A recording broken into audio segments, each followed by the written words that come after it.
लक्ष्मण हाकेंच्या आमरण उपोषणाचा आज 6वा दिवस। सरकार जोपर्यंत आमच्या मागण्यांवर विचार करत नाही तोपर्यंत माघार नाही, हाकेंचा निर्धार।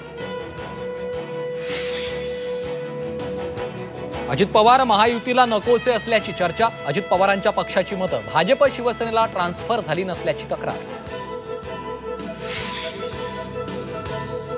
चिखलात माखलेले पाय नाना पटोलेंनी कार्यकर्त्याकडून धुवून घेतले। अकोल्याच्या वाडे गावातला प्रकार। नानांच्या राजीनाम्याची विरोधकांकडून मागणी, तर कार्यकर्त्यांना पाणी टाकलं, पाय मीच धुतले, पटोलेंचं स्पष्टीकरण। कोल्हापुरात शक्तीपीठ महामार्गाविरोधात महाएल्गार मोर्चा।